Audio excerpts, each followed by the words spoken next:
आप देख रहे हैं न्यूज नाउ 24/7। 24 लाख परिवार इस परीक्षा की तैयारी में दिन रात लगे होते हैं और जब ऐसी परीक्षाओं में धांधली हो, इसको धंधा बना दिया जाए, पेपर्स को बेचा जाए, तो ये किसी देशद्रोह से कम अपराध नहीं है कि जिस देश में अपने बच्चों के सपनों और भविष्य को धंधा बना दिया जाए, इसको देशद्रोह से कम आंकना गलत हो।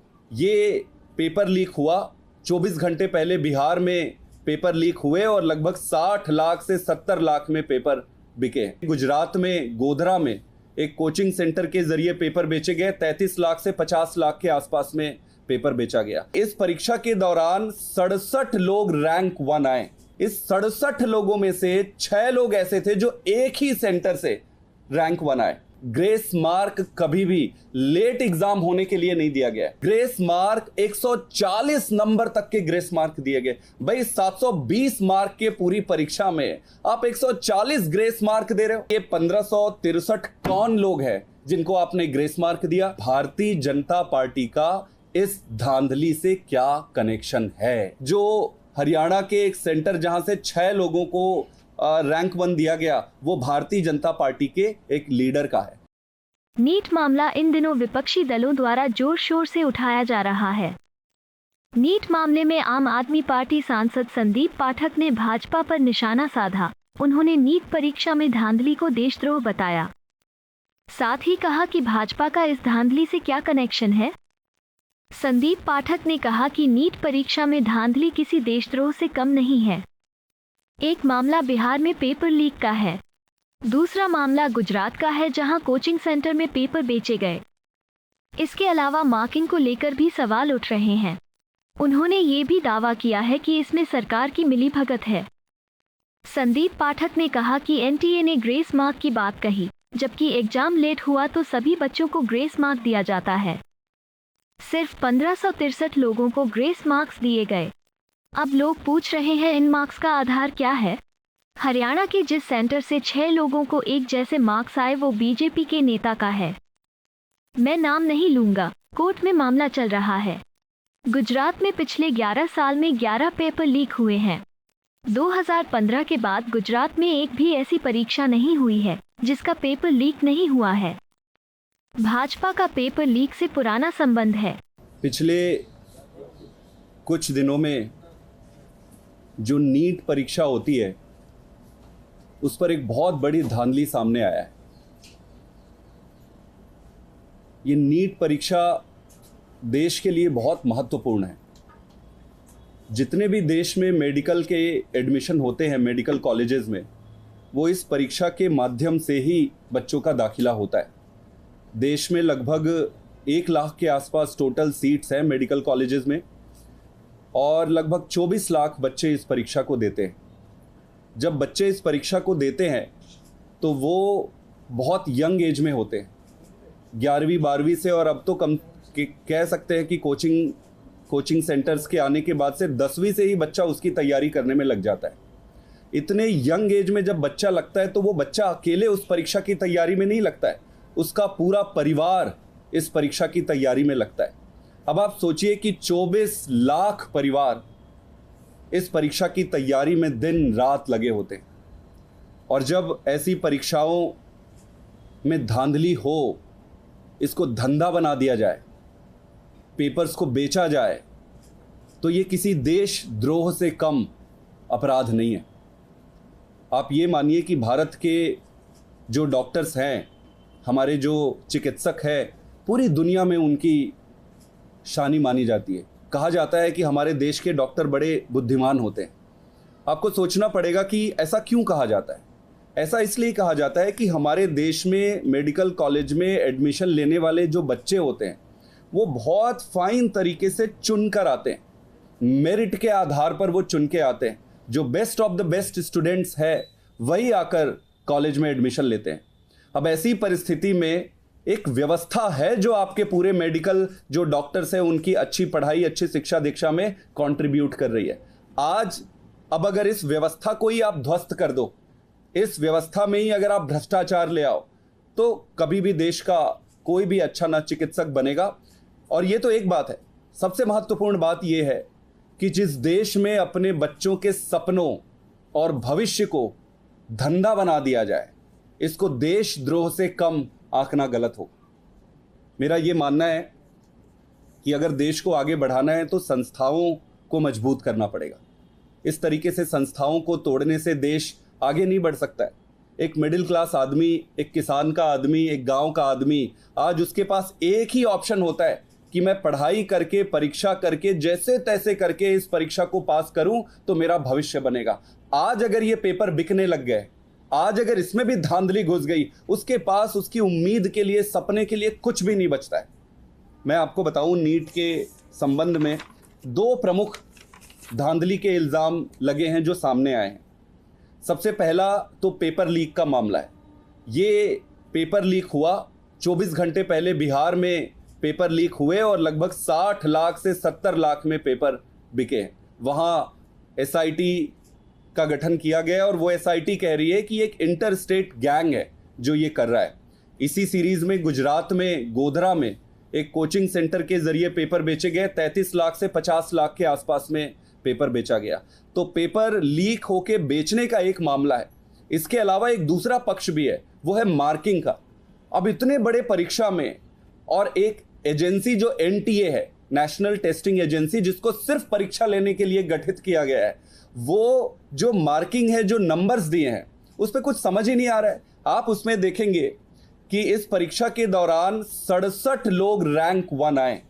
देश के इतिहास में किसी भी कॉम्पिटिटिव एग्जाम्स में कभी ऐसा नहीं हुआ कि इतने सारे लोग एक साथ पहले रैंक पे आए, या एक आदमी आता है रैंक 2 आदमी रैंक 1, 3 आदमी, 3-4 आदमी से ज्यादा रैंक 1 आना पॉसिबल नहीं है। Rarest of the rare occasion पे ऐसा होगा। 67 लोग, चलो बच्चे तैयारी किए आ गए। इस 67 लोगों में से 6 लोग ऐसे थे जो एक ही सेंटर से रैंक 1 आए, और वो सेंटर हरियाणा में, हरियाणा के झज्जर में। तो 67 लोग रैंक 1 आए, 67 लोगों में से 6 लोग एक ही सेंटर से रैंक 1 आए। जब इनसे एनटीए से पूछा गया, बहुत सारे हमारे देश के सजग नागरिक हैं, उन्होंने पूछा, तो एनटीए ने रिस्पॉन्स में कहा कि इनको ग्रेस मार्क दिया गया। मतलब ये भी आपको जानकर हैरानी होगी, इस देश के इतिहास में किसी भी प्रोफेशनल एग्जाम्स में ग्रेस मार्क कभी भी लेट एग्जाम होने के लिए नहीं दिया गया है। आपको समझना पड़ेगा कि ग्रेस मार्क देते क्यों है। जब भी कोई क्वेश्चन कंफ्यूजिंग हो, जब भी कोई क्वेश्चन गलत हो, तो ग्रेस मार्क दिया जाता है, और ऐसी परिस्थिति में सभी बच्चों को बराबर तरीके से ग्रेस मार्क दिया जाता है। यहां ये उदाहरण दिया जा रहा है कि ग्रेस मार्क इसलिए दिया गया क्योंकि लेट से परीक्षा स्टार्ट हुए। ये 25 मिनट परीक्षा को लेट हुआ, और 25 मिनट परीक्षा लेट होने के कारण ग्रेस मार्क दिया गया। ग्रेस मार्क कितना दिया गया? ग्रेस मार्क 140 नंबर तक के ग्रेस मार्क दिए गए। भाई 720 मार्क के पूरी परीक्षा में आप 140 ग्रेस मार्क दे रहे हो, मतलब ये हंसी आने वाली बात है। हंसी क्या, शर्मिंदा होने वाली बात है। 140 ग्रेस मार्क दिए। मार्किंग में एक और इंटरेस्टिंग चीज है जो आपको जानना चाहिए। जो इसको समझते हैं उनको ये पता रहेगा कि नेगेटिव मार्किंग होती है। इस पे ऐसा होता है कि आप सही उत्तर दोगे तो 4 अंक मिलते हैं, और अगर आप गलत करते हो तो आपको 1 अंक कट जाता है। तो अगर इसको आप कैलकुलेट करेंगे तो कभी भी आपका कई ऐसे मार्क्स हैं जो हो ही नहीं सकते। जैसे इन्होंने दिया हुआ है 719, 718, ये पॉसिबल ही नहीं है। इसको पूछा गया तो कहा ग्रेस मार्क दिया गया।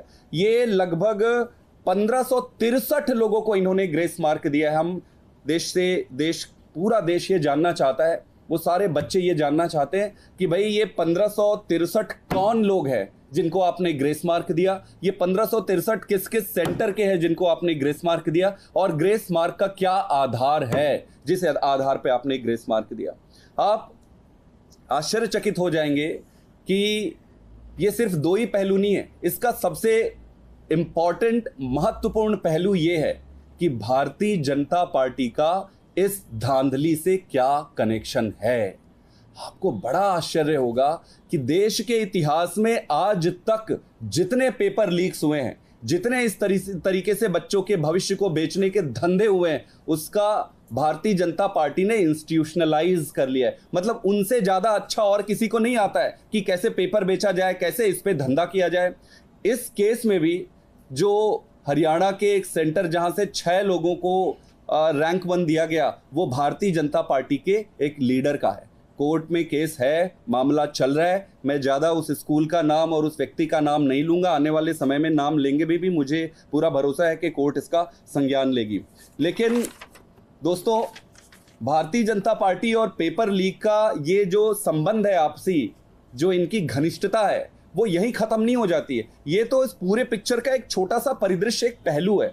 मैं आपको बता दूं कि संडे गार्जियंस में और इंडियन एक्सप्रेस में एक आर्टिकल आया था जो ये कहती है कि टिल मार्च 2023 70 पेपर लीक हुए, 70 पेपर के लीक हुए, और इसमें लगभग 1.5 करोड़ जो बच्चे हैं उनका भविष्य खतरे में आया। 7 साल में 70 पेपर लीक हुए, 1.5 करोड़ से ज्यादा बच्चों के भविष्य को इन्होंने अंधकार में रखा।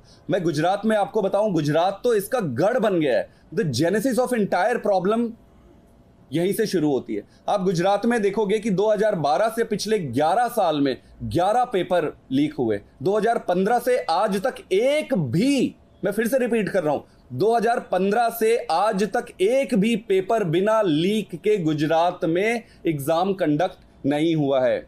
आपको मैं बताऊं कि जीपीएससी चीफ का एग्जाम हुआ, लीक हो गया 2014 में। तलाटी एग्जाम हुआ 2015 में, लीक हो गया। तलाटी सुरेंद्र नगर गांधीनगर एग्जाम 2016 में लीक हो गया। टीचर्स एप्टीट्यूड टेस्ट 2018 में लीक हो गया। मुख्य सेविका 2018 में लीक हो गया। नायब चिंतित 2018 में लीक हो गया। And this goes on and on and on and on.